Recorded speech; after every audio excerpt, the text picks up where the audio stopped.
Welcome back to Matter of Facts podcast. I'm tired, he's energetic, and this is still the least professional podcast on the internet. I had coffee before dinner. This is a glass of Knob Creek and Dr. Pepper because it was just that kind of day at work today. Maker's Mark and Maker's Mark.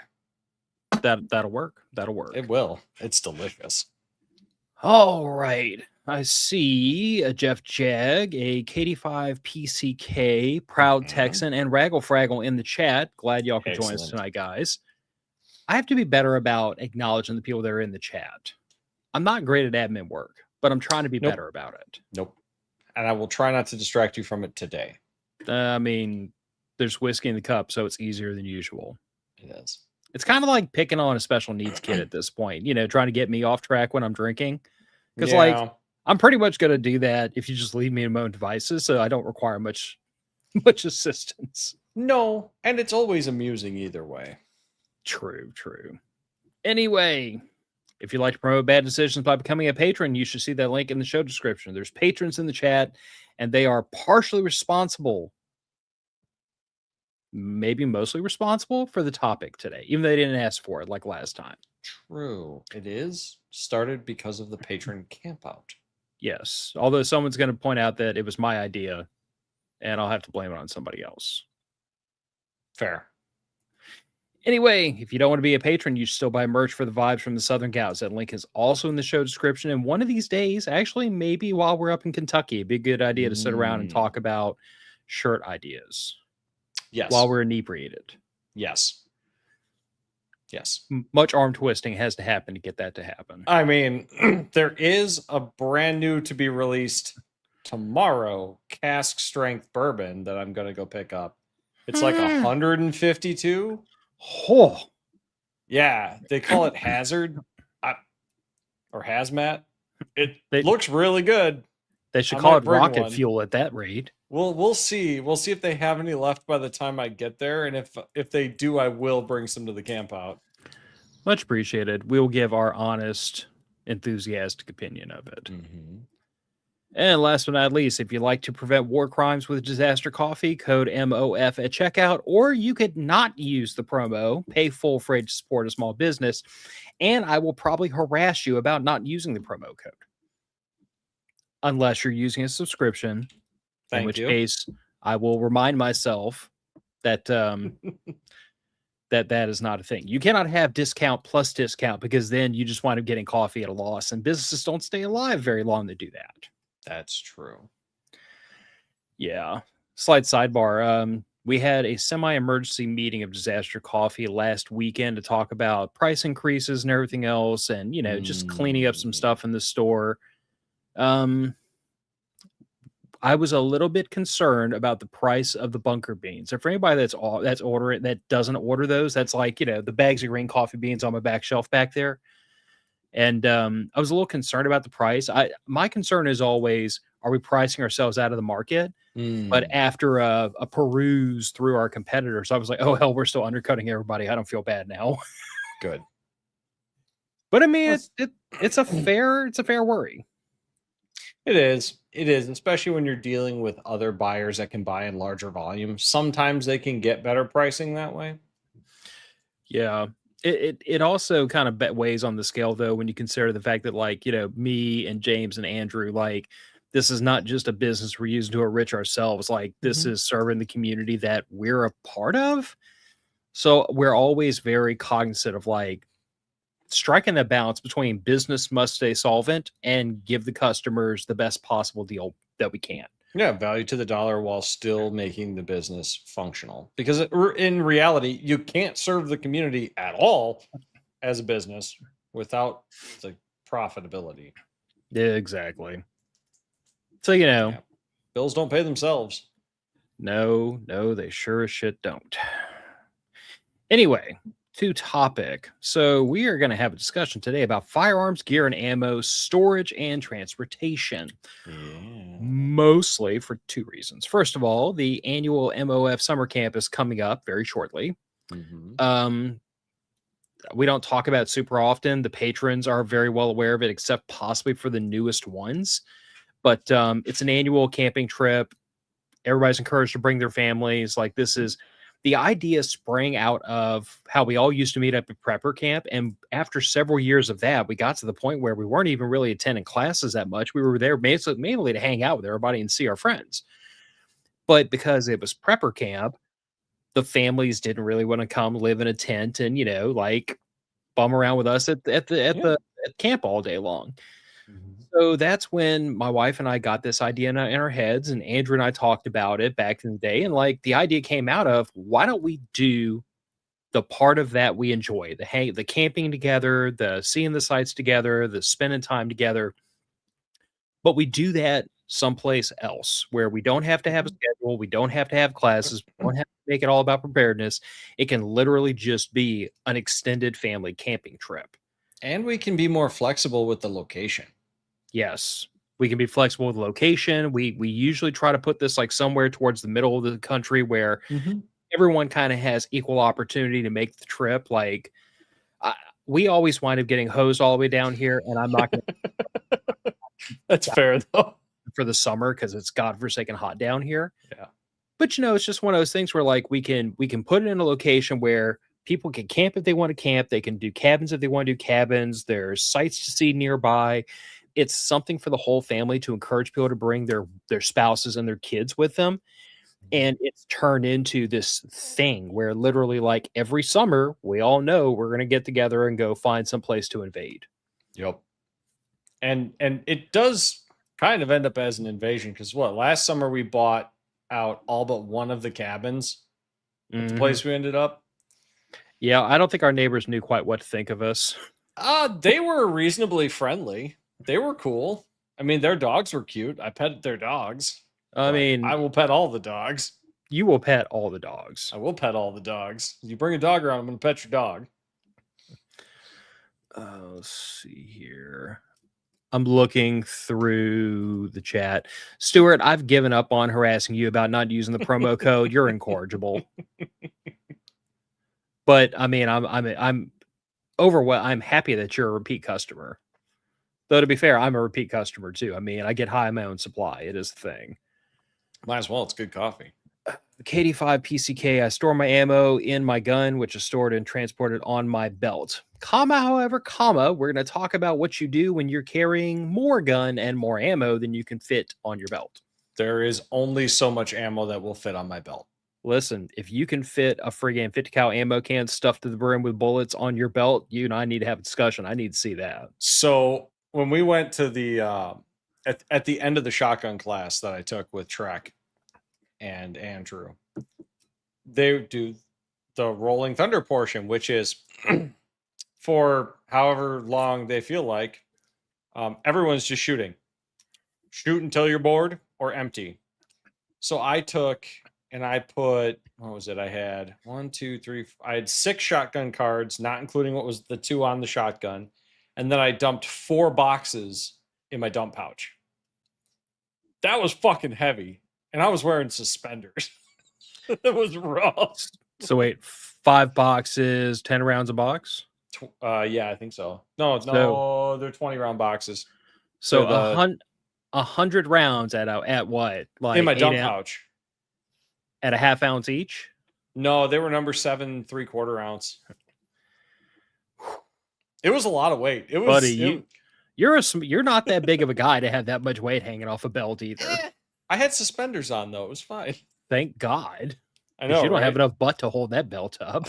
I don't with a regular belt most of the time. If there wasn't the holster giving me the extra friction, my pants would fall off with a belt on. It's terrible. That's fair. I got a dime raggle out here. He said, "Ooh, you could tell them about the time I rolled my stuff in a blanket because it didn't have any rifle cases on hand." So Jesus. We've all done it. Well, but he and I met each other. It was actually one of the Cypress Survivalist events. Nice. It was supposed to be like a camping trip. No one else showed up except for me and my wife and my daughter. But Raggle came out to hang out with us for the morning and literally like brought me over by the back of his truck. Like what you expect to happen when you get walk out to the windowless van with the free ammo signs on the side of it. And he drops the tailgate, unrolls the blanket, and it's just a cornucopia of firepower and horsepower. It was beautiful. That's what you need to have. He does have some toys. I do have to admit. That's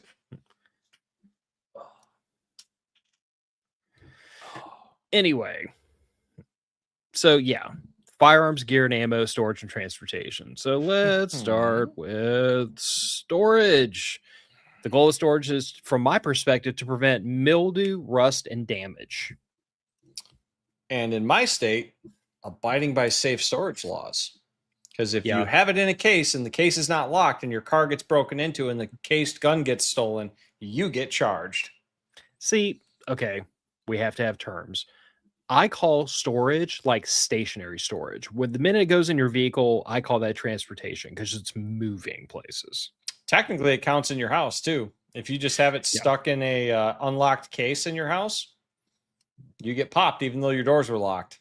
Yeah.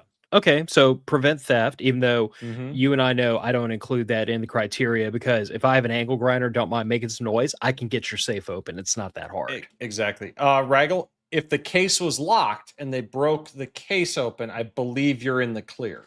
But the case, safe, or gun cabinet has to be locked in your locked house. Otherwise, you've contributed to the delinquency of a felon, I guess.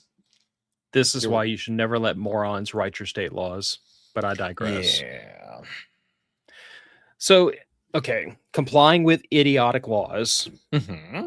I'll add into that, like, keeping them out of the hands of people that don't need to be had in. Yeah, like, keep them out of the hands of minors. Yeah. I have a 14-year-old running around the house. I don't let her have ready access to guns. Anytime she wants to, like, see Probably anything once. or fool with anything, it's going to be with parental supervision. But so when I talk about storage, like, I know that there's this world of opinions out there about what is like proper or preferable ways to store all this stuff. There's a lot of opinions. There are. Personally, there are a lot of correct answers. There really are, and that's, I feel like that's kind of the point of view I want to take about a lot of this topic, is like there are many right answers. There might be some more right than others, but there are very few wrong answers. Yeah, but the wrong ones are really wrong. The wrong ones should be pretty obviously and horribly wrong. But like I said, I mean, I know that I have friends that have like full on like Liberty gun safes in their house. There are people that depend on like your more reasonably priced, like the little gun cabinets, I call them, because that's really what it is. It's a metal cabinet. You go get it from Academy. It comes flat packed and you build it. And that does the job. There's some flat pack safes that are incredibly durable. I mean, I'll be the first to say that my personal one of my storage items for years has been, bearing in mind that I used to do car audio work, right? Mm-hmm. So I had lots of 3/4 MDF just lying around at all the time. I built myself a fairly large cabinet with storage racks and everything inside of it, specifically for firearms. And the hinges are on the inside of it. The hasp is largely concealed inside of it. It's got a padlock on the front of it. Like, could you get it open? Absolutely. Are you going to get it open without a serious fight? Absolutely not. It's going to put up a fight. Yeah, I mean, there's the old school, and everybody's seen them. The old school glass and brass cabinets, nice hardwood cabinet, delaying your side, your coach gun, your side by side, your over under. Very pretty, very easy to break into. They are, considering it's a single pane of untempered glass. Yep. And probably a skeleton key lock that you've definitely lost. Oh, yes. If my experience with those is anything to go by. Yeah. And other than those, let's see here. What have they? Oh, we already went through that. Yeah, I hit that. KD5 PCK. I like to prevent rust, mildew, and damage to my wife as well. I'm not going to touch that with a 10-foot pole. I don't know why your wife would be rusting, and I'm not entirely sure I want to ask. It's a dry spray-on rust preventative. See, that's one thing about firearms. Like, I have never felt the need, and part of that could also be like, I have a personal thing where if my firearms have sat dormant for too long, I like to like take a half a day, pop everything open, pull everything out, clean, inspect, field strip, put a patch through the barrel, like, just kind of like give them a good once over, make sure there's nothing doing anything it shouldn't be doing, and then pack it all away. But I have always made a habit of leaving kind of a thin sheen of ballistol on everything. Not even like Yeah. wet, not beaded, but literally No, I know like what you mean. spray a little bit on a rag Mhm. and then just wipe it down and then put it away just like that. And that thin sheet of ballistol has always been enough, at least for me, given that this stuff is all stored inside of a house in the most humid place on earth. Well, as long as you have some kind of protective film on it, it's probably going to be okay. Whatever you choose to use, whether it's ballistol, I mean, mold shield's a tool and die thing. We get it by the case at work. So, I can get it pretty cheap. And I also keep machine tools here at home. So I keep a spray can of that stuff around. Anything that will put a rust preventative film on it is great, or vacuum seal them. Yeah. Now, insofar as like when you keep stuff in a safe, tell me the truth because I've never used it. Those little like the little The lights golden that people, rods? the gold rods, do those damn things work? Okay, so basically what it is it generates heat, and Yeah. the heat dries out the air and drives Yeah. out the moisture. Technically, yes, it can work if your gun safe is reasonably well sealed and you're not in a super humid environment. You know what I do? I run a dehumidifier 24/7 365 set to drop my basement down to below 50% ambient humidity, and I've never had a rust issue in my safe, even though I don't put like a heavy coating of anything on most of my guns because most of them are in use. I do have an old single shot bolt action 22 that I keep around for teaching young people, for teaching children, because number one, it's a long gun. I can very easily see where that muzzle is going when I am training an 8-year-old or a 10-year-old. And number two, there's only one round in it ever because it's a single shot bolt action. It makes it very convenient for teaching people. That's a very good training aid. That one is coated in mold shield and heavily oiled. And that sits in the back of there because the next people I will probably need to train with firearms are 1 and not born yet. That's fair. Yeah. All right. And about the only other thing I can think of to chuck in here when we talk about like just what's the word I look for here? Storage, non-mobile, stationary storage. Stationary. Okay. That's the word I was looking for. That's fair. I've only gotten halfway through this yet. Still have the powers of English. Good. But when we talk about stationary storage, like the only other thing I think about is like hidden storage. You know what I'm saying? Sure. Which kind of dovetails in through obscurity. Yeah, kind of dovetails into the I guess we'll rearrange these things because this is the thing Stuart asked for, which kind of fits between the two. But like whether you subscribe to the idea of like wall safes or I know that they make hidden safes that like you replace like the mantle of your fireplace, like or bookcases, bookshelves, like there's a variety of things out there, whether we're talking about pre-built items or furniture or techniques, things you can build yourself DIY. Like I don't personally subscribe to the idea of like hidden safing every firearm you have personally. Just because when I look in terms of my own individual one-of-one experience, like the amount of money I have invested in the wall safe and the amount of money I have invested in like the whole friggin' case that I built, I can store 3 times as many firearms in that big old case, and it cost me less than half the money of the thing that hides the guns.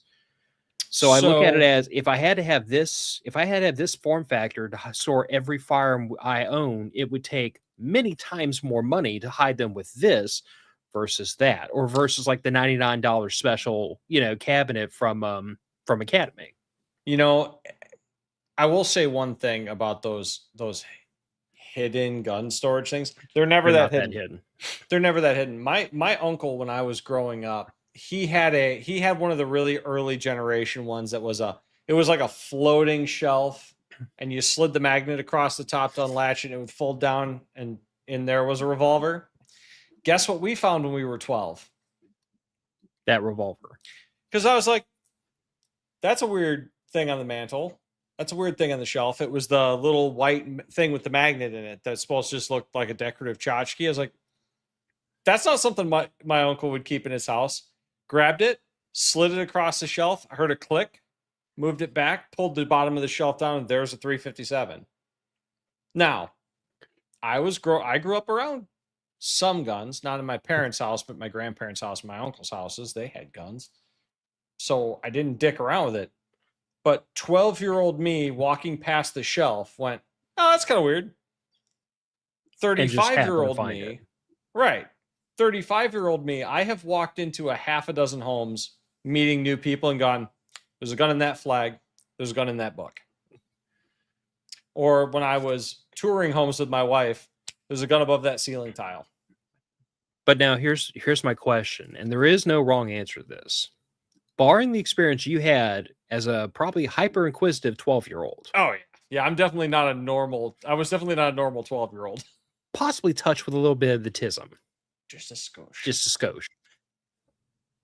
I run into this problem all the time whenever I tell people about like concealed carrying, and like everybody thinks when they first start to concealed carry, like, oh God, I'm printing. Everybody can see I have a gun. And I'm like, dude, most people couldn't see if you had a freaking tail growing out of your ass. Like they're that far into their phone and into their bull crap, or they're yelling at their kids, or they're staring at somebody else. Like they are not paying attention to the little thing that's poking out from your shirt. No one notices. Most people aren't, but young boys like to fuck with shit. True. But I guess to your point about you can see where all those hidden guns are, it's like, yeah, I can too. I can, yeah. But when you live in this world, you just learn what to look for, because it's like the age-old argument about like, I think it may have been last week or weekend before. I was at AutoZone. I was picking up extra oil and filters and everything because, Strait of Hormuz and Iran and all that nonsense. Yeah. And the guy that was checking me out didn't ask any questions, said nothing, just said, I'm gonna get you the veterans discount. And just like you can see it. Oh yeah, and I immediately said, thanks, where'd you serve? Because as soon as like I had already pegged him and he had already pegged me. Yeah. And turns out he was a Desert Storm era Navy vet. But he took one look at me from across the store and said, that dude was in the Army. Yep.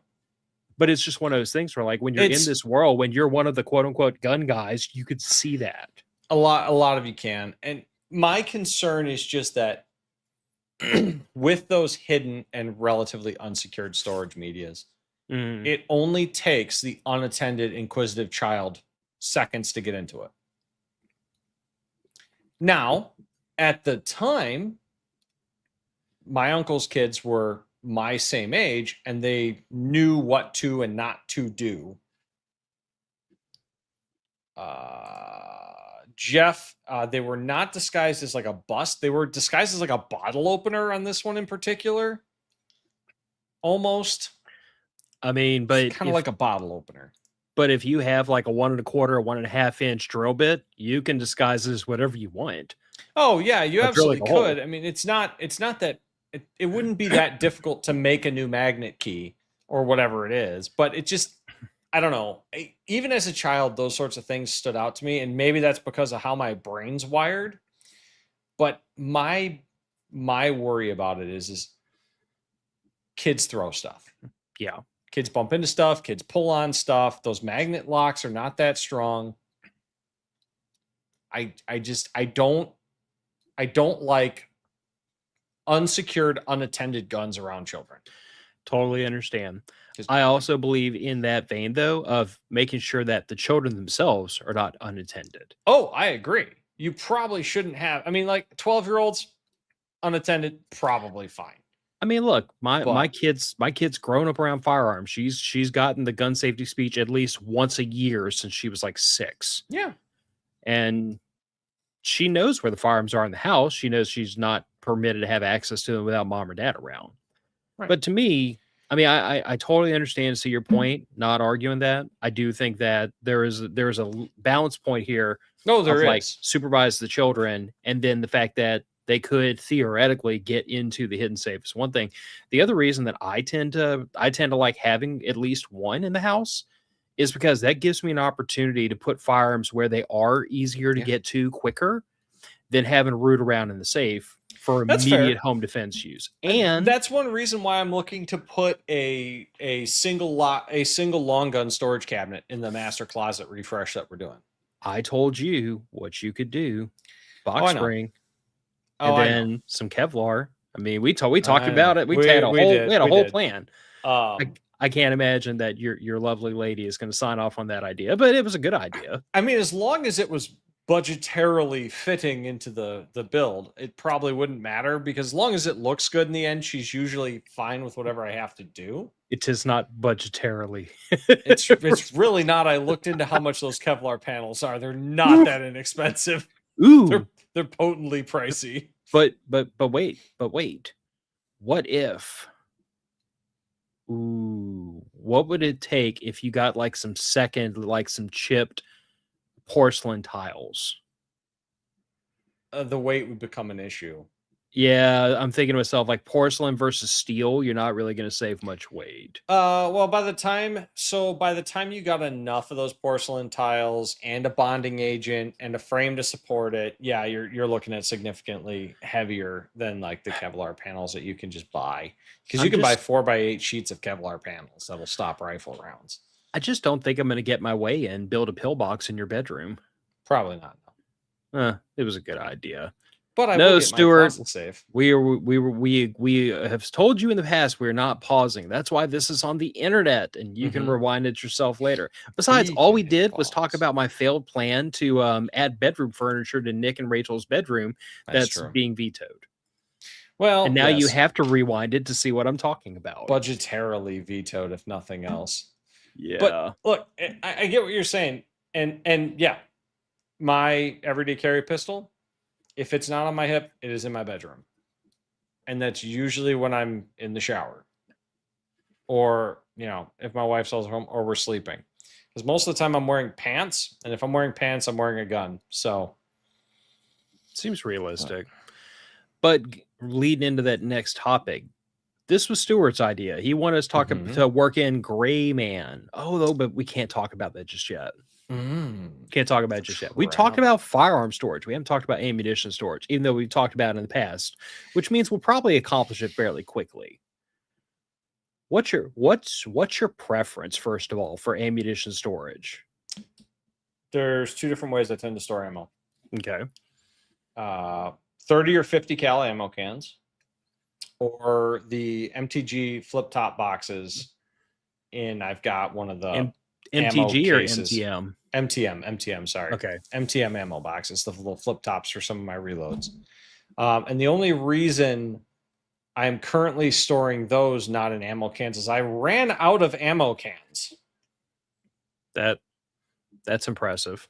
I cannot find any that I can acquire for free or dirt cheap. So I've been neglecting buying them, and I don't see any reason to buy those new, because eventually somebody in my circle will have a family member that will pass away that'll have 6 of those in their garage that are empty and been sitting there forever, and I will get them for like $3 or just for getting them out of the garage. So I'm not paying $22 for them at Farm and Fleet. I mean, if you don't need it to be portable, you could always get not the Sterilite bins from Walmart, but like the Rubbermaid ones that are just a little bit stouter. Yeah, you could. And then start packing up your ammo either in Ziploc bags or in vacuum bags with some desk and packs. So the new Ziploc bags, unless you buy the freezer ones, will not support 100 rounds of 9mm. The bottom seam blows out. Yeah. And I'm not doing them in 50 count bags if I'm doing them in Ziplocs. If I'm doing them in MTMs, I'll do them in 50 or 100 count. But I bought all of the blue and red MTM cases that were in stock on Amazon a few weeks back when I started reloading, or a few months back when I started reloading again. Literally all of them available on Amazon. But that works pretty well. I don't like the plastic ammo cans. The handles tend to blow off, or the bottoms tend to blow out. I've not had great experience with those, so I just stick with steel GI cans for the most part. I actually have it. It's back there on the shelf behind me. But my Secret Santa gift was one of the very large MTM, like kind of an ammo crate almost. Yeah, they're ammo crate. Yeah, I've got one of those too. That's what all my 9mm in right now. I like it. It gets a little heavy. Yeah, I could see that. That might be what I packed to go to Kentucky, though. It's a good range box. Just because, it is definitely not a, towed it for like a mile down the road kind of thing. But for a, hey, you friend of mine, grab the other side of this handle. Let's bring all of our ammo together to Yeah. out to the shooting bench. Seems perfect for that. Tell you what you definitely don't do. Don't buy the 40 mil grenade cans and fill it full of 12 gauge double aught. I've done that. That will aggravate a hernia. So I have that, but that is so in the name of full disclosure. Everything you said till now, I agree with wholeheartedly. Mm-hmm. However, I learned a very long time ago that the stupidest, most like the least responsible thing I could do, given the fact that I have a blown out hip and a blown out knee and 2 discs in my back that don't like me very much and a separated shoulder and several other problems that I'm trying not to get worked on before I'm 50. Yeah. The worst thing I could do for myself was to cart a 50 cal can filled to the brim with any kind of ammo, any long distance, because everything was going to start to hurt after that. So what I've disciplined myself to do is that I use 50 cal cans and my 40 millimeter grenade can for stationary storage. In other words, like these things stay on the shelves. Yeah. And then I have pull it off the shelf, open it up, take the ammo out you need, go to the range. Yeah. Now for my reloads, like I have just some generic containers that I've salvaged over the years, not quite coffee cans, but like one step above that. And MTM cases and 30 cal cans I really like if you deal with just bulk ammo, because a 30 cal can, by virtue of being smaller than 50 cal can, even when you fill it to the absolute top, it's a lot lighter. Yeah, it is. And if you're the kind of person that's going to blow through a 30 cal ammo can of any freaking reasonable size cartridge in a range day, then I'd have no more advice to give you. You just do a whole lot more shooting than I do. That was my average of what I would bring of 9mm when I was doing competition shooting, where I'd go for a range day, because I would bring a 30 cal ammo can of 9mm. I'd bring a 30 cal ammo can of loaded AR mags, and I'd bring a 30 cal ammo can of 12 gauge. And I would bring lunch. And I would go, and I would not be back home until dinner time. That's fair. It was, but my range was an hour and 40 minutes away. Mm-hmm. So if I'm going to go, I'm going all day. Yeah. And the only other thing I'm going to say before we get back to Gray Man is, like the other thing I store my ammunition in, the thing I encourage all of you to store your ammunition in is magazines. Yeah. Empty mags are useless. Remember I said there are no wrong answers. Some answers are more right than others. I'm not going to say this answer is more right than not. I'm not even going to say it's right. I'm just going to tell you that from my perspective, every firearm in this house has a loaded magazine in it. Every magazine in this house has ammunition in it. There are no unloaded magazines. There are no magazines that are like with I have a very small group of AK mags that I hang on to them for science projects, because one day I think I'm going to take the time to like cut slots or windows or something in them, or do something crazy with them, because they were scratch and dent specials. And I've refurbished them enough to where they're usable, but they're ugly and they're not the greatest thing in the world. And I've got a stack of perfectly good Romanian mags that feed perfectly, so I'm not worried about these things. But those are cordoned off away from everything else. But any magazine I have in my safe, any magazine on that shelf, any magazine anywhere else in the house, they are all loaded. So I know that if I grab that magazine, it's got party favors in it. And there's no debate about, oh, this is the unloaded one, or, oh, this is the one that has the 14 on the bottom of it. This is the one that doesn't like to feed if you load it to 30 rounds.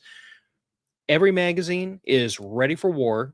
They're all loaded. And the first time I have a magazine feed issue, I confirm that it has an issue, and I 86 that magazine, because I don't want it in the house in circulation. I don't have all of my magazines loaded. I have a lot of magazines. I have a couple of ammo cans that just have empty mags in them, and that is the empty mag ammo can for that firearm. Mm-hmm. If the mag's not in there, they're loaded. I did say there were very few wrong answers here, and that's perfectly acceptable as long as you acknowledge that can is not the break-in case of emergency can.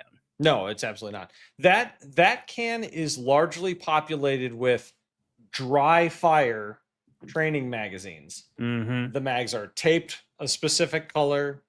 Some of them are spray painted a specific color. live ammunition never goes in those magazines for that reason. Raggle asking if you ever do you not do spring replacement?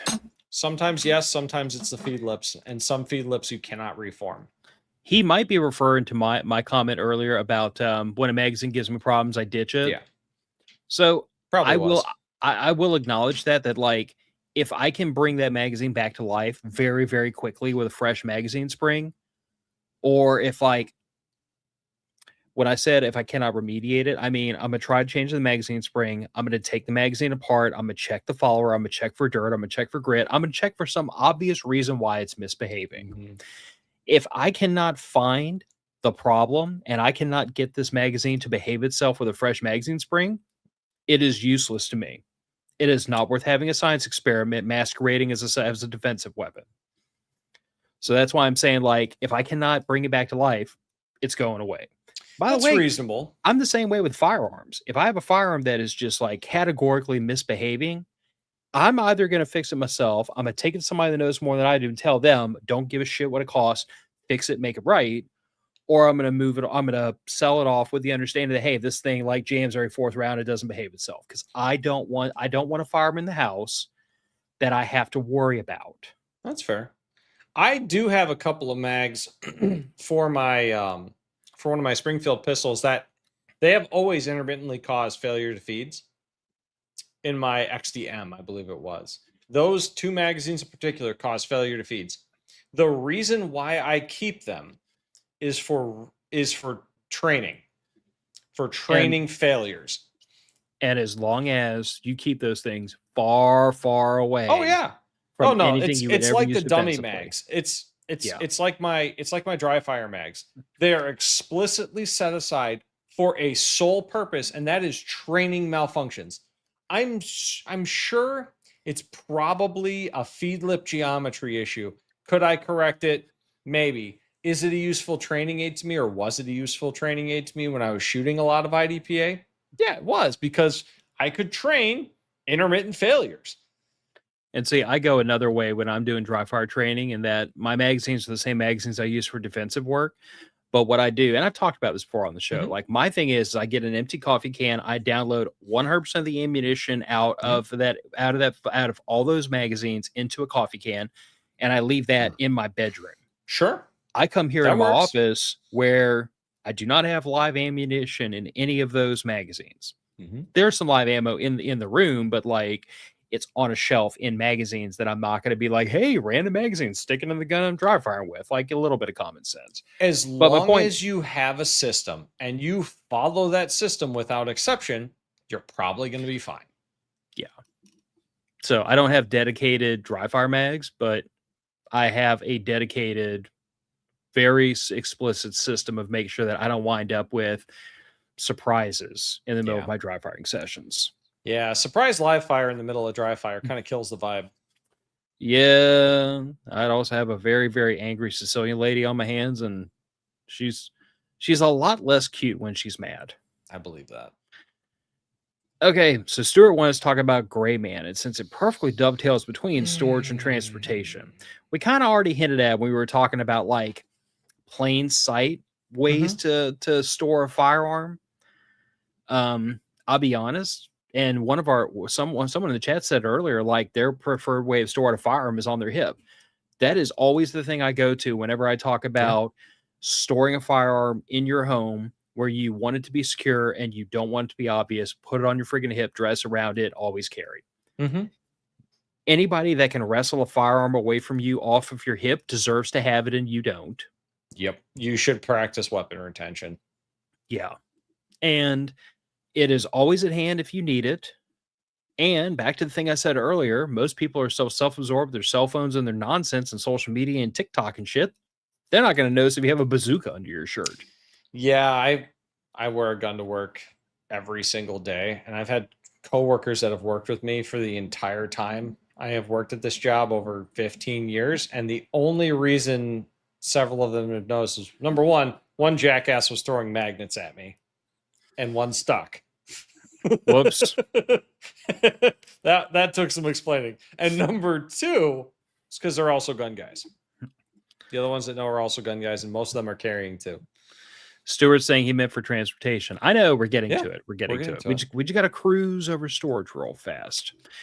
And then we'll get into specifically gray man storage, and then we'll transfer off to non-gray man storage. So my favorite gray man transportation firearm method is I have a gym bag. Yep. The only thing I use this gym bag for is carting around guns. I don't use it for clothing. I don't use it for anything else. It is literally specifically purpose made for bringing guns places. I don't want to bring a gun bag. But here's the trick. There's no molly. There's no patches. There's no friggin' Velcro on it. It's not tactical. It's not OD green. It's actually like forest green and black. But like it literally looks like I bought it from Walmart, and that's the freaking appeal. It is it's just a regular non-script gin bag that happens to be fairly heavy duty, and it's got nice heavy duty, like nylon grit handles on it.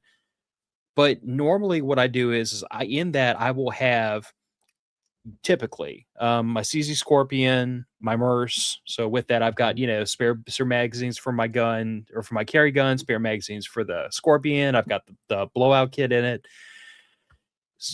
To that, I'll sometimes add like a couple of emergency rations, maybe some water, and it is my bag of like, this is the stuff I need to keep close at hand in case weird things start happening. Yeah, your hotel room bag.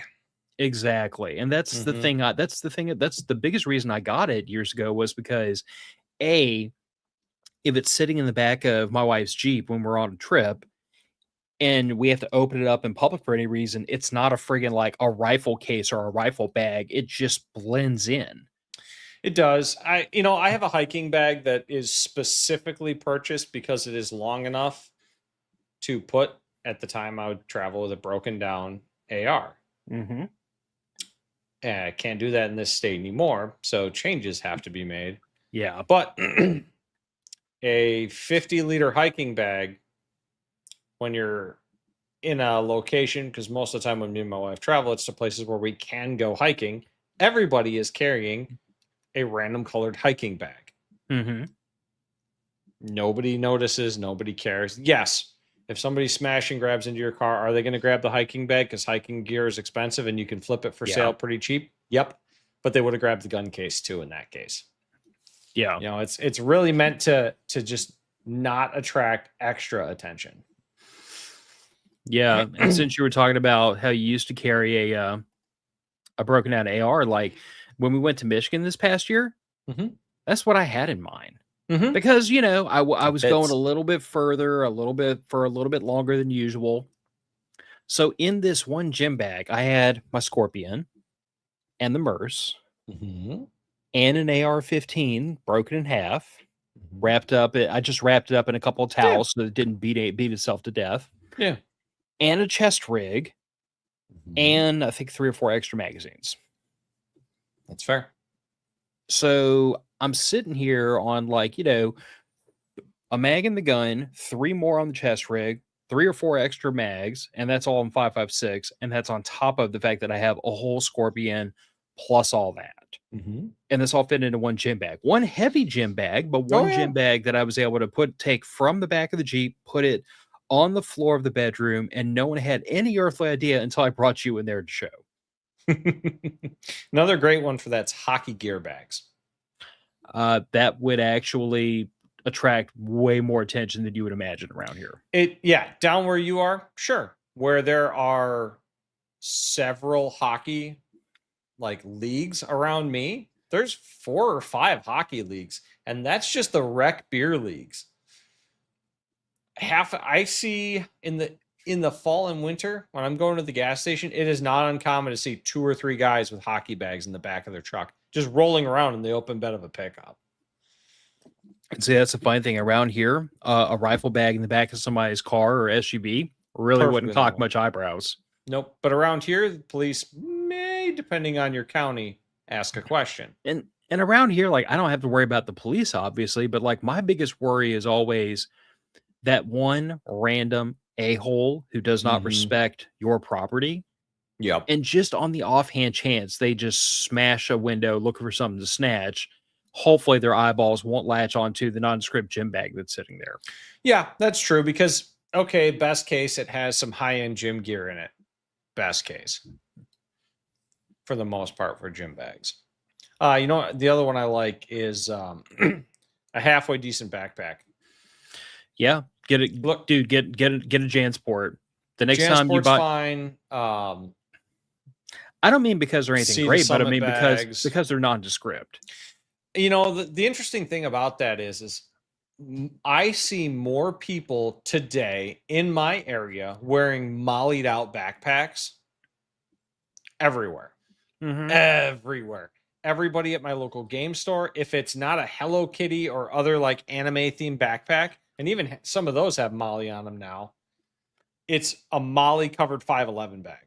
But a Hello Kitty style. But a Hello Kitty bag would definitely fly under the radar. If you saw me wearing a Hello Kitty bag, the first thing going through your head is there's a gun in that bag. No, because why else would I have one? First thing I would think of is weeb. Maybe. I'm about the furthest thing from a fucking weeb, though. Hey, easy now. I've been an anime head for friggin' like 3 decades. I like now. Anime too, but there's a difference between liking well-made media and being a fucking weeb. Oh, it's a guilty pleasure, though. That's fair. I mean, every now and then you just have to squeal like a girl while watching Sailor Moon. There it is. All of those bags are well and good as long as you don't get out of a vehicle with a giant Glocks or shall not be infringed sticker, Blue Lives Matter sticker. It's a very excellent point, KD5PCK. Let me introduce y'all to a term that is not unique to the military, but that's where I first got introduced to it. Something being sterile. Mm-hmm. Other than the fact that it's a Toyota Tacoma with a soft topper on the back of it, which in most circles just means I'm into overlanding or hiking or camping. Mm-hmm. But there's not a single bumper sticker, not a window sticker, not a license plate frame, nothing on my truck to indicate the types of things that might be stored in it. And I encourage all of you knuckleheads out there, you have the right to do whatever you want. I'm not debating that. But I don't like to advertise to the person behind me, especially given the current political climate of 2026, what I may or may not be into that they might be having a bad enough day to want to do me physical violence over.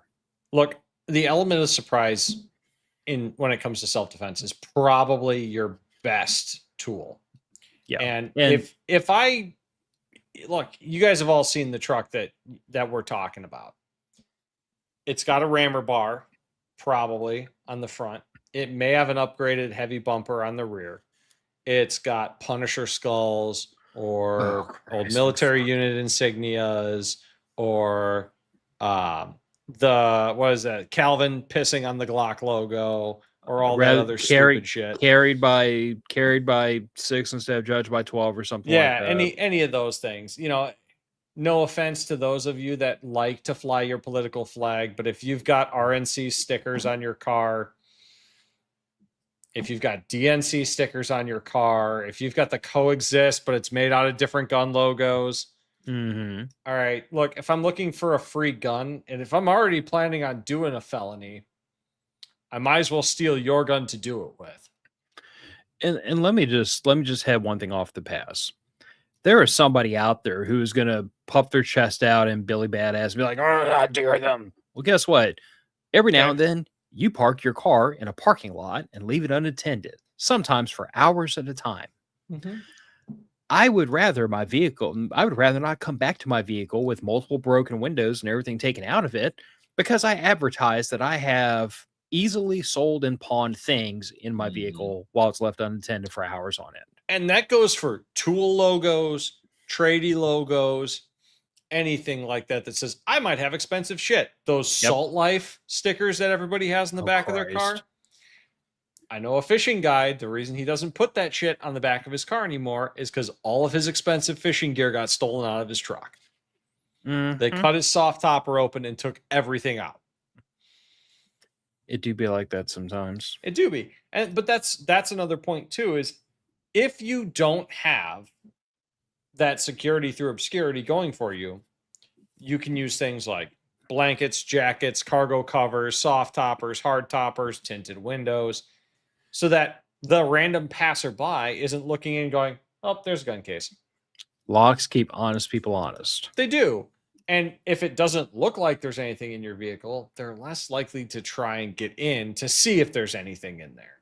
They're going to go for the one that says, oh, there's a laptop bag on the front seat. Smash, grab, go. So let's talk about not so gray man storage. First of all, I have the midget coffin, as you so aptly called it, sitting back there behind me. I'm convinced you could use that to bury a midget. I mean, it's only about that wide, so it had to be a very thin midget. But look, let's not critique the weight of most midgets. I'm not critiquing anything. I'm just saying, it wouldn't be a thickum. True. Anyway, so yeah, I did buy a hard storage case. First of all, because I haven't had a hard storage case since I deployed to Iraq. Like it's been, I've up till this point, I've made do with soft-sided rifle bags, and for bouncing in the back seat of my truck from here to local gun range, that was perfectly fine. I love soft-sided cases for short transit. I mean, let's start there. Soft-sided cases have a lot going for them that this big old heavy bastard behind me doesn't. They're lighter, they're simpler, they're cheaper. And 9 times out of 10, the protection offered by them is perfectly acceptable. It's good enough for short-term drives, but I wouldn't want a road trip, say, from Illinois to Kentucky with one. I wouldn't want to ship a gun in one. No, absolutely.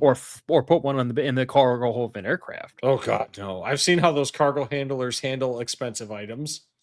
Didn't I tell you I used to work in commercial aviation? You did. I'm not going to say that cargo handlers are unnecessarily rough, but I am going to tell you that they have a very short amount of time to yeet all of your baggage from the baggage belt into the cart, and they have to get it into the cart as quickly as possible. So it's kind of like playing Tetris at full speed and full contact. Then they drive it out to the aircraft in a thing that has like, rust for suspension. So it just pop the whole way out there on mostly solid tires and mostly solid suspension. And then they get out to the aircraft and they have another belt that they have to just chuck it onto as fast as possible to get it up into the belly of the aircraft. And they take it from there and they throw it to the back of the belly and they have to stack it up. It is not a gentle process. If you have things like Fabergé eggs or the Queen's jewelry or something crazy like that, that is carry-on stuff. That is not yeet into the belly of the aircraft stuff. Your guns, unless they're a lot less precious to you, are not yeet into the belly of the aircraft guns without industrial grade protection. Yeah. I mean, Raggle's saying he even had his Pelican case damaged by flight handlers. That is some enthusiastic rough handling. That's what I was going to say. I've got a couple Pelican cases for smaller stuff, and goddamn, dude, that's brutal. Yeah. I mean, that's weapons grade neglectful handling right there. Yeah, that is some serious roughhousing with the equipment. KD5 PCK. I yell at my wife all the time about leaving her purse inside in her car when she parks and doesn't take it with her. That, no offense to your wife, but that is begging for a smash and grab. And all I can tell you, bud, is that if that day ever comes, boy, you better swallow that I told you so. Yeah, that would be a fight. That's where the fight started. Starting a fight. Yeah, I'm not even going to start the fight for you, because then you'll have to fight me to defend her honor. Like, it will be some shit. Yeah. You might just need to leave that one alone. I have largely always had, I have some cheap, like the Plano hard side cases you pick up at the local hardware store, because when I was first getting into guns, that's what they had for sale at the local hardware store. And I was like, I went to my gun dealer and they're like, okay, you got to have a case to take this home. And I'm like, fuck. All right, where's got one for sale? He's like, Farm and Fleet, 5 minutes that way. All right. Go to Farm and Fleet, pick it up, come back, put the gun in the case, put it in my truck. Good to go. But not to mention, like, if any better. I don't want to cast any aspersions, but I'm going to guess that when you first started out getting into guns, it would not have made a tremendous amount of sense to spend $400 on a case to bring home whatever gun you were bringing home. It was a Remington American or Remington Axis. It was the cheapest Remington bolt action with no scope on it yet. So That's no. not an American. That's a Ruger, and it's not an Oh, Axis. That's a Savage. oh. Well, it was What is the dirt cheap Remington that was made in like the mid 2000s. not a 700? It was like 200. No, it was not. It was Oh like God, no. $230. So spending $400 on a Pelican case would have been a little Oh God, bit. no! I spent $14 on that Plano case, and I was like, God damn, it's $14. I guess that was the point I was trying to make. Like, Yeah, I got this thing, which we can talk about maybe on another show, maybe the end of this show if you really want to. But I mean, I haven't even used it yet. You got to get some use out of it, I think, before we deep dive. Well, I mean, that's what's going to be carting shit up to Kentucky. So we're going to get some use out of it for that. Raggle dimed you out. Forgot to ask during the firearm storage portion, what's your take on the Magpul modular inserts they make for Pelicans and Planos? The DACA inserts. Let's star that for just a minute. Mm-hmm. In generality. So I like we were saying earlier, I got a hard case because I'm going to be throwing this stuff probably underneath a whole bunch of other luggage and driving it 9 hours away from home. Yep. And I think that merits a little bit more protection than what a soft-sided bag would give me. Also, because due to the size limitation of the particular soft-sided bag I have, it is really at its happiest with just my bolt action or tight fit 2 ARs. It's a twin rifle bag. It's got a divider in the middle. Yeah. It is really, really, really grumpy when you stick a 42-inch long bolt action on one side and a full-size AR with an A2 stock and an 18-inch barrel on the other side. That thing, those zippers were threatening to do violence. Yeah, it's not so good. I needed something that could comfortably swallow 2 rifles plus some accoutrements. Mm-hmm. And I also want something that would be enough protection that I wasn't going to have concerns about this stuff getting damaged for a long road trip. Right. So to Raggle's point, what I wound up getting was this Magpul R44, which is basically Magpul's case plus their DACA insert. Mm-hmm. I don't have any experience with it yet, other than having like taken it out and basically shoved it over there. I was going to actually take it to the gun range this weekend, but I don't yet know that's going to happen. That's contingent upon adult things. Yeah. But I will say that like my particular reasons for getting this versus because with your hard cases, with your soft cases, what you're really depending on is just the padding of the case to kind of like protect things. Or in the case of like little range bags, you can get these little inserts into the range bag that your gun goes in. So there's 2 layers of padding. So the one thing I'm going to correct Stuart on, because he's saying if your rifle is in a soft case and can't get luggage piled on top of it, it's a toy, not a serious rifle. Except for 2 things. It's not necessarily that I am concerned about putting something on top of it destroying the rifle, because I'm not. I'm not even super concerned about destroying the optic, because I'm pretty sure the optic concerned about it shifting my zero. Not really. But that is my concern, because on just one of my weapons, I've got a red dot and a laser box, and they're both zeroed. I could see that potentially being a concern. It's also a little bit like the cost investment in it, because your laser box is not cheap. I mean, it is a cheap one. It's already $800. Well, you get what I'm saying. The laser box is twice the cost of your case. Yeah. So at a certain point, because of the value of the items you're putting into it, you do kind of want to spring for a better protection case, just in case. I mean, long road trips, what happens if you get in a rollover vehicle incident? I mean, if I get in a rollover, I have a whole different set of problems I'm concerned about before I worry about losing zero. But it would still be nice to not have all your shit broken. But yeah, my scattered across the highway. My bigger concern is not necessarily that like the items inside the case would be completely destroyed to the point of unusability, but it'd be more the fact that like I would really like for my zero not to shift on any of my stuff when I go out to the range, because zeros that constantly wander every time you take your gun to and from a place concerns me for one reason only. If the zero wanders on the way of the range, guess what it's going to do on the way home? Could wander again. And if the zero wanders on the gun on the way from the range back to the house, then the work I just did to re-zero it has been undone, which means the next time that rifle has to come out and act in home defense role, it's not going to put bullets where I want it to. I want nothing to do with any of that. And I understand Stuart's point. If a little tap on the scope causes it to lose zero, the scope is probably the problem. True.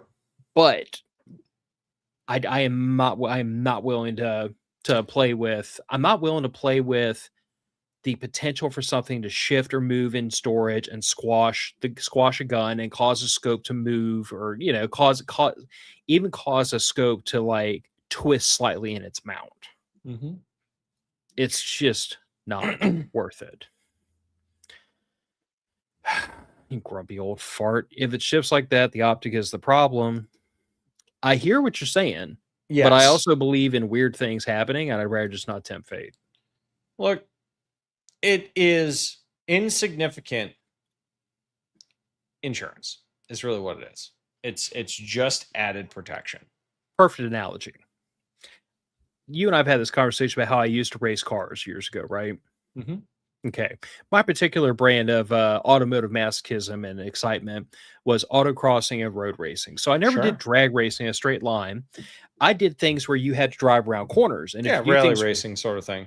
And if you do things really, really, really wrong, then that car tends to want to go upside down. It does.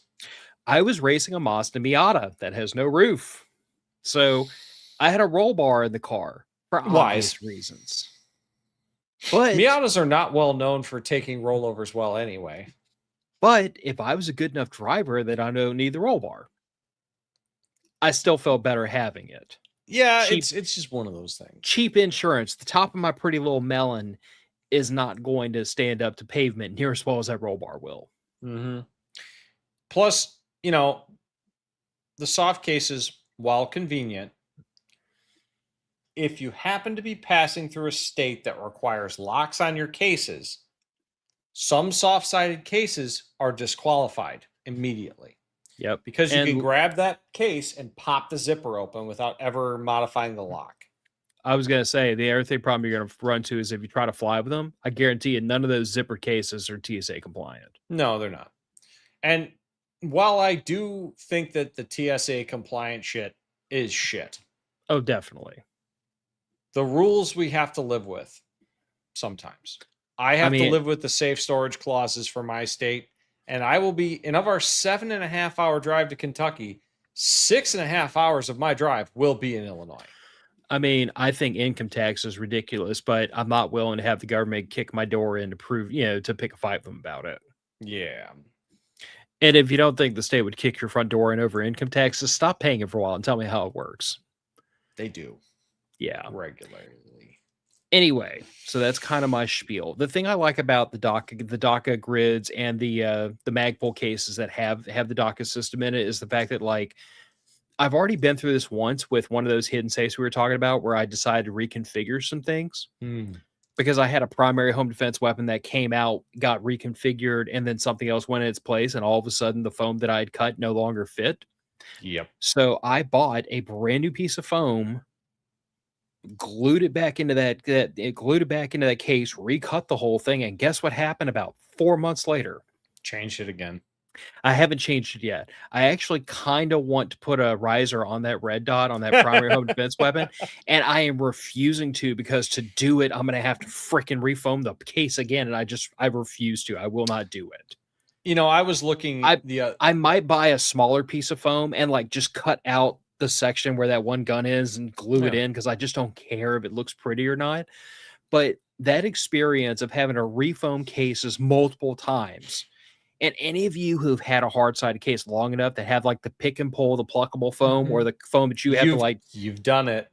Sooner or later, you have been in the situation where either the thing you cut no longer fits and you just live with it, or you've had to refoam a freaking case, and that shit gets annoying real fast. What I like about the Magpul case is you have a grid, you have all your little bumpers, and you can pull them all out, move it around, and play gun Tetris inside the case. So I am no longer locked in to this thing fits this one gun or these two guns.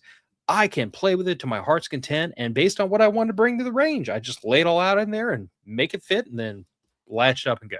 That has been one of the reasons preventing me for a long time from buying a high quality hard side case. And well, number one, I don't fly anywhere. I don't. I just don't like flying. I tend to, if I'm going somewhere, I'm probably going to drive because it is simply easier for me and what I like to bring with me. And number two, because I didn't want to have to reconfigure the case every time I'm changing guns. Now, I did not know until you mentioned the Magpul DACA system to me that a system like that existed. So I've been making do with the compressible foam, shitty Plano cases and soft side cases that fit pretty much all my guns because it just Velcros them in. Yep. But knowing that does exist and knowing that the Harbor Freight Apache 9800s are the exact same internal size as a Plano case, I might tomorrow after I go to the range, go to Harbor Freight and pick up one of those and then order the DACA system on Amazon. I mean, as long as now you have to bear in mind that like the DACA system, they make it for specific models of cases. Yep. So if the Apache case you have has like a Pelican analog, you'd probably get away. And if not, I mean, razor knife and cut it. Exactly. I mean, it'll be close enough. I'll make something happen. Yeah. But like I said, the hot knife in the foam will do wonders. But the one thing I will point out, and this is kind of like cautionary note for anybody that's thinking about getting one of these things, I have seen it written about and stated many times. I haven't tried it yet. We'll find out the hard way. But I have heard it said that in order to make these little blocks that secure your gun in place really work right, they have to stretch from the gun to the edge of the case. So like if you have a gun in the middle of the case, you need blocks that go from the edge out to the outer edge of the case so that like, you know, so it can't push and fold out. So that it can't like rock that insert up, because like the way these things work is that it's just two little pegs that fit down into it's like a Lego press fit. Yeah, almost. It really is like almost like an upside down Lego that pops down into the grid on the bottom. And there's that potential that if you push on hard up, it would rock it up and out of the grid and then start sliding around. Sure. I don't know. I mean, that makes sense to me. I think that the key is, in my case, like I plan to put two long guns in the case, so I shouldn't have a whole lot of dead zone to obscure with those blocks. It's going to take some experimentation, but I would be hesitant to doubt what I have, because I heard a similar thing reading about that case you bought on Reddit, that if you don't put enough of those blocks in, your stuff can shift. The guy that was saying it is a pretty well-known guy on the, say, shooting community. He travels to a lot of different matches, a lot of different places. And if he's telling you, hey, you know, consider this, he's probably seen that occur. Yeah. Now, I will say, and for anybody that's coming up to matter of fact summer camp, like you're welcome to take a look at the case. I'm going to. But I did go the extra step. It comes with a bunch of two cell blocks and a bunch of 3-cell blocks. I also spent the extra money for what they call the V blocks, which is meant to like you lay a barrel in the middle of it. Yeah. And some of the angle blocks that fit really well around like, you know, an angled grip on an AR-15. Nice. And spent a couple more bucks on the little plastic storage cases that like pop down into the grid. Then you can put stuff in them. They're not big enough for magazines, but they are probably the right size for like cleaning kits or take the bolt out of your AR, drop it in one of them. You know, those kinds of things. Little accoutrements. Yeah. The little stuff you don't want to just like run loose in the case. Sure. I did what I tend to do, like kind of same thing I did with the last big project I did, which was the man pack, where it was like I kind of went way past the point of most people will do it to demonstrate what could be done, how feasible it was, how it could be done if you just wanted to check all the boxes, all the bells and whistles kind of set up. Yeah. But I'll be honest with you, like my reasoning to Raggle's point about like what do I think about it? I think it answers the one problem that I've always seen out of hard-sided cases. There's no debating that they're very good at protecting your gear. There's no debating that they have their place. But my single major issue with them has always been once you cut the foam, you're stuck with it. Yeah. And the And that foam's not inexpensive to replace. It's not terribly expensive compared to the cost of the case, but it's not as cheap as you would expect. I'm going to tell you that even when you buy from a third party source, like just search on Amazon, that shit gets a lot more. And it kind of depends because, like, if you can put several smaller pieces together to fit your application, it doesn't look great, but it's okay. Mm-hmm. But if you have to get like one very large chunk of not the super squishy, low density foam, but like the hard stuff that you'd cut with a razor knife, that stuff gets expensive real fast when you're talking about a big sheet of it. And the shipping gets expensive too. Because you got to ship this big old chunk. Like it's not like a little thing of foam you can just roll up and stick in a bag. I'm looking right now for what the Pelican replacement foam is. See if I can find it. Because they used to sell just the replacement foam cases, or just the replacement foam inserts for the case. Let's see here. Yeah, I'm not seeing it listed real quick. I'm just checking real quick so that I can see.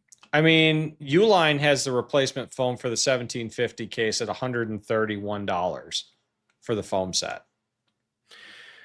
No, the last time I had to replace foam in my one of my hidden safes, it was 1.5 inch polyethylene foam. It was $50 before shipping. I believe that. And it was for a 54 by 16 inch piece. And as I recall, I had to actually cut it because it wasn't the right dimensions, but it was the right square footage. So like I was able to get this one chunk and then like cut a chunk off the end and then, like glue it in there, make it work. Yeah. But now imagine every single time you want to change the every time you want to change the setup of like a particular case, you got to friggin' whack $50 out to friggin' go and refoam it. Yeah, unfortunately, it's not terribly inexpensive. No. Or you can just do what I do and live with the compression foam. And the compression foam has cases for a long time. The compression foam has a place. My concern is like it doesn't give you anywhere near the same level of protection as like that hard, that non-compressing polyethylene foam would. Sure.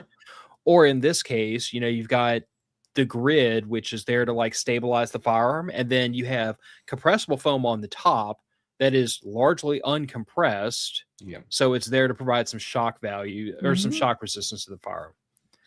Yeah, there's a lot of ways to do it. I mean, I never had a range bag until extremely recently. I've always just tossed all my shit in a backpack or duffel bag and gone to the range.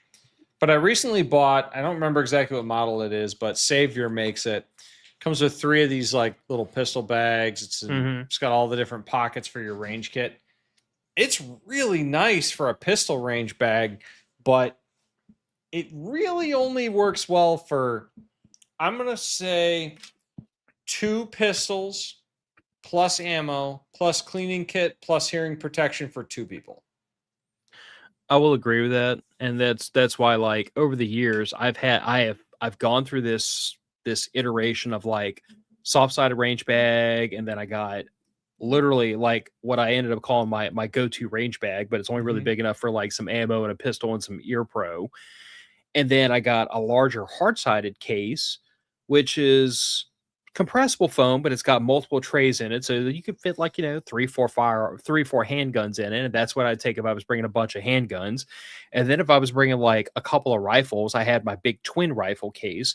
I've gotten to the point where I have over the years continued to add to my collection of crap to carry guns around, just because not all of these things fit all uses.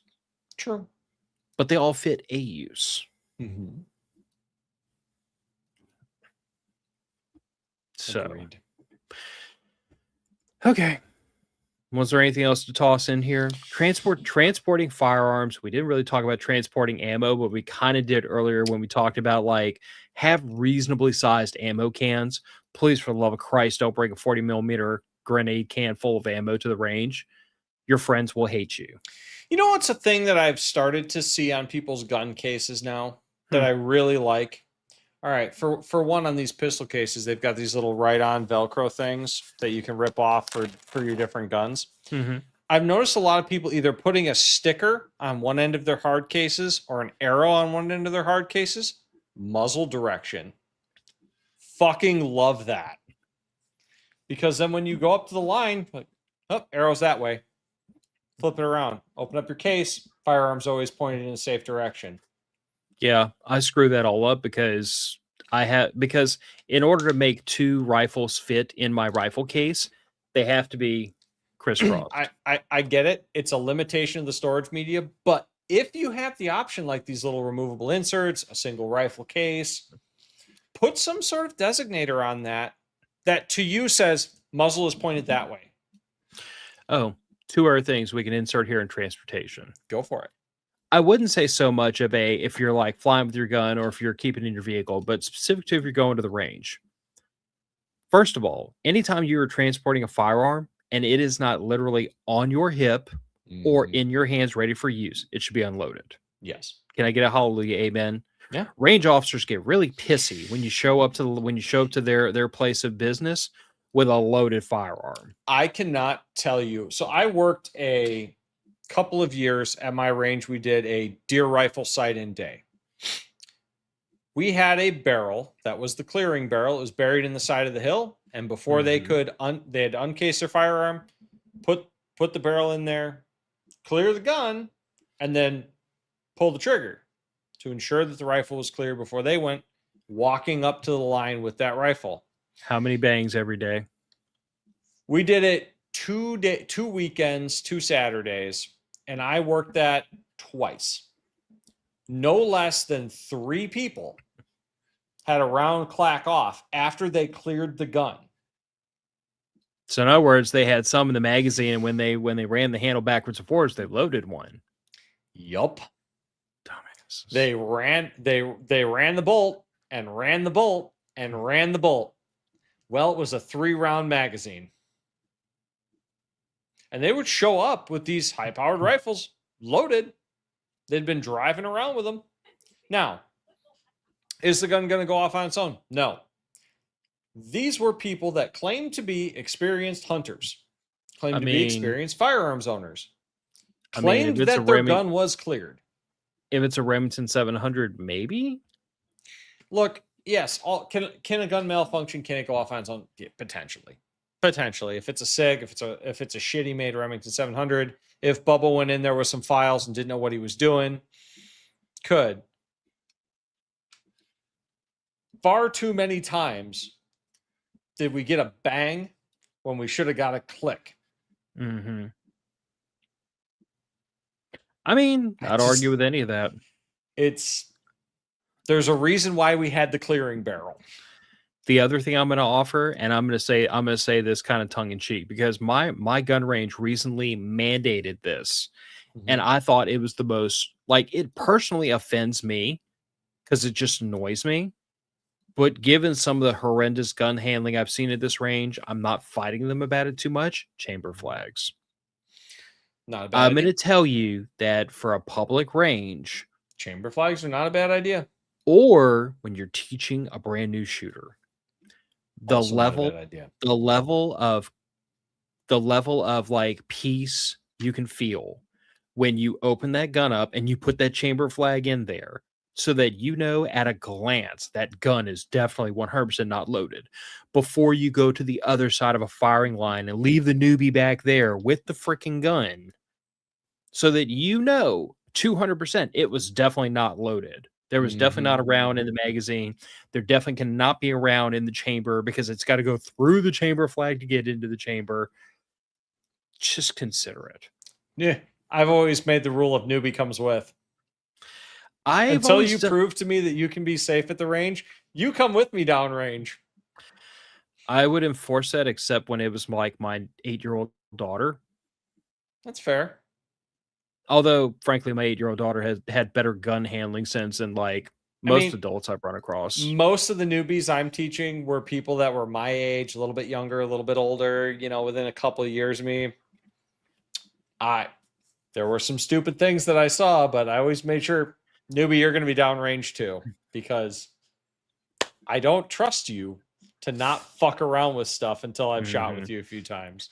Yeah, and Raggle Fraggle saying weed eater string. Not a bad option. If you can get like white zip ties, like the big ones, those work really well in a pinch. They do, especially if you're putting your pistol in, like, say, like my M&P came in a hard side case from Springfield. Full size chamber flags, you can't put the gun back in the case. The action is open too far for it to fit in their foam cutout. So I actually do like the zip ties for that. Yeah. Or you're in a situation like I'm in with my bolt action where, like, in order to make that chamber flag fit in there and not have the bolt handle at this weird friggin' angle where it's getting pressed against the side of the bag, I just pull the bolt handle completely out of the gun. Yeah, pull the bolt out. And just gun stick can't it. Go off with the bolt out. Well, but I still have to have the chamber flag to appease the range officer. Fair enough. I just pull the bolt out completely so that it's not just hanging there wide open. It's not as big of an issue with my AR because I can just ride the bolt forward to let rest on the chamber flag. But you're right, for some of those, or how about this for a lever action? Yeah, lever action. Absolutely do not want that lever action just halfway open, halfway closed, just sitting there. That's just an invitation for something really bad to happen. Yeah, they can be quite prone to random shit getting in the action at that point. Yeah.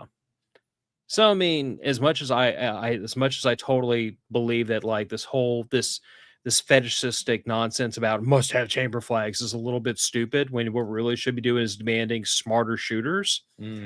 I'll give ground on it. One thing I will say, that A300 eats chamber flags. The bolt return is aggressive if you do not ride it forward. It will just shear chamber flags off. I will agree with that. The that Beretta is enthusiastic about sending that bolt home. If you round will go into the chamber. Oh yeah. Yeah, that A300 does not ask politely if the shell would like to go into the chamber. It says, it basically pulls the Happy Gilmore, like, get on the ground and be like, "That's your home. Are you going to your home?" I've actually been curious. I have a bunch of old paper cartridges for 12 gauge. I want to see if they feed reliably in the 300, given its aggressive feeding. I mean, dude, I'll be honest with you. I'd be on board to see that too, but like, I'd be shocked if it didn't, because so far that A300, I mean, dude, it eats like a fat kid at an all-you-can-eat buffet. Ounce and an eighth. It does not slugs, care. Half-ounce target loads. Doesn't seem to care. Nope. I've run everything from 1-ounce slugs all the way down to literal birdshot, and it just it does not care. It's like it just goes. Nope. It literally just goes nom nom nom, more. Yeah. Okay. Including chamber flags. All right. We have one more episode before the camping trip. And we will probably be skipping that week. You will get that when we get back. The week of the camping trip, yes, definitely gonna skip it. I've already had somebody ask about what day we're gonna record, because it is traditional that we record an episode. Wednesday? I was thinking probably Wednesday, like as we used to do the last night, but yeah, depending on if anybody's some of us are leaving Thursday, some of us are leaving Friday. Yeah, see, I'm leaving Thursday morning to start heading home, and but if anybody's leaving Wednesday, we might bump it up to Tuesday. That's why I was saying, like, we never set a hard day for what day we're going to record, but it is very traditional that we record one very unhinged, moderately inebriated episode around the campfire. I will try to feed Phil at least 2 old fashions. Yeah, last year we were eating homemade sourdough and drinking moonshine. Yes, it was quite an experience. And the night before that was taco night at the Wilson's cabin. Oh God, we ate way too much that night. Too many tacos. I mean, those were not big cabins, and there was like 14 freaking people eating tacos and shit in there. It was unhinged. It was a lot. And it wasn't even just tacos. It was like freaking tacos, burritos, enchiladas. It was like a Tex-Mex restaurant just vomited into the kitchen. It was awesome. Some quality chefing. And that sourdough bread. My God, that sourdough bread. Oh, yeah. That was good. Especially the jalapeno cheddar. Big win. Big win. Yeah. Couple last minute comments here. Stuart saying pump gum will eat even when an A300 won't.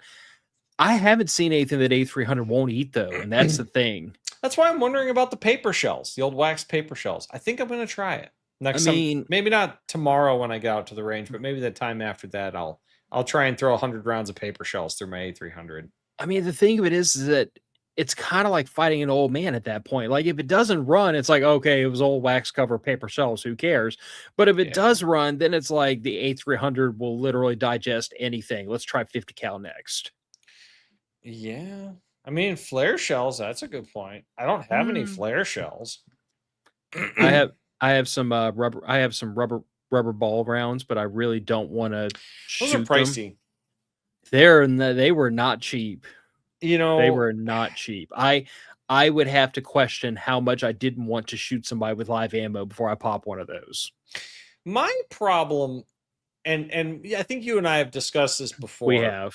If I'm shooting you, it's no longer a less lethal option. You crossed that line a long time ago, and I've made my peace with shooting you. The one exception to that I've always cooked this off, and I've always gotten everybody in the room to agree, like this is that narrow edge case. Mm-hmm. What if it was a dearly beloved family member who was having a psychiatric episode? Not violent through no fault. Like they're unhinged, they're violent, but they're not being maliciously violent. They're having a psychiatric episode because they're not talking about drug addiction or anything crazy. This is a person who, like, you need to stop them, but you would really rather not have to plan a funeral. I am a rather stronger than average 6 foot tall, over 200-pound male. There's a lot of other options I have other than beanbag rounds or rubber buckshot. But that is one narrow edge case example of when you might need to stop somebody from doing something you don't want them to do, but you really don't want to cook them. I get the argument, and I understand that it would have its place, but given the size I am, the experience I have had handling people that didn't want to be handled, I would bet on that before I would bet on rubber shotgun rounds. Yeah, that's a fair point. It's just personal preference. I just like to play devil's advocate. Yeah. I don't know that I would want to try. Having seen people in police encounter videos shrug off those rubber rounds. And I've also seen it the other way where, like, those damn things hurt. Oh, yeah. Yeah. Like, I'm sure they do. Not just painful hurt, but like potentially like hospital. Like crippling hospital visit hurt. Sure. And I've also been pepper sprayed and tased because when drunk frat guys find out a girl has a taser in her purse, everybody's getting tased. Yeah. It wasn't as big of a deal as it seems to be. Stuart saying disagree, better options. I'll also say that I have a box of breaching rounds for absolutely no rational reason other than sometimes when you get a chance to buy the stuff, you just put it away for a rainy day. Guy that comments makes an excellent point. Rubber rounds work great in teams. Yeah, they work really great when there's someone else. Team. They work really great when there's someone else next to you that doesn't have rubber bullets in their gun, just in case yours don't work. Tasers and pepper spray also work very well in team settings. I'm not operating in a team setting. Sorry, guys. Yep. All right. Let's go ahead and roll this one out the door. We will see you next Thursday for the last episode before summer camp. I have no earthly idea what we'll talk about. I mean, we'll figure it out by Tuesday. I could always look through the list. I will maybe have a shitload of random dope data for various 22 loads going back to the 70s. We'll have to see how bored my wife gets at the range if I get through it all. I'm sure we could tism about that for 45 minutes to an hour. We might be able to. All right. Well, heading out the door. Matter of Fact's podcast is going for another week. Good night, everybody. See you on Thursday, and either stay out of trouble or be really good at explain your way out of it. Talk to you later. Bye. Good night.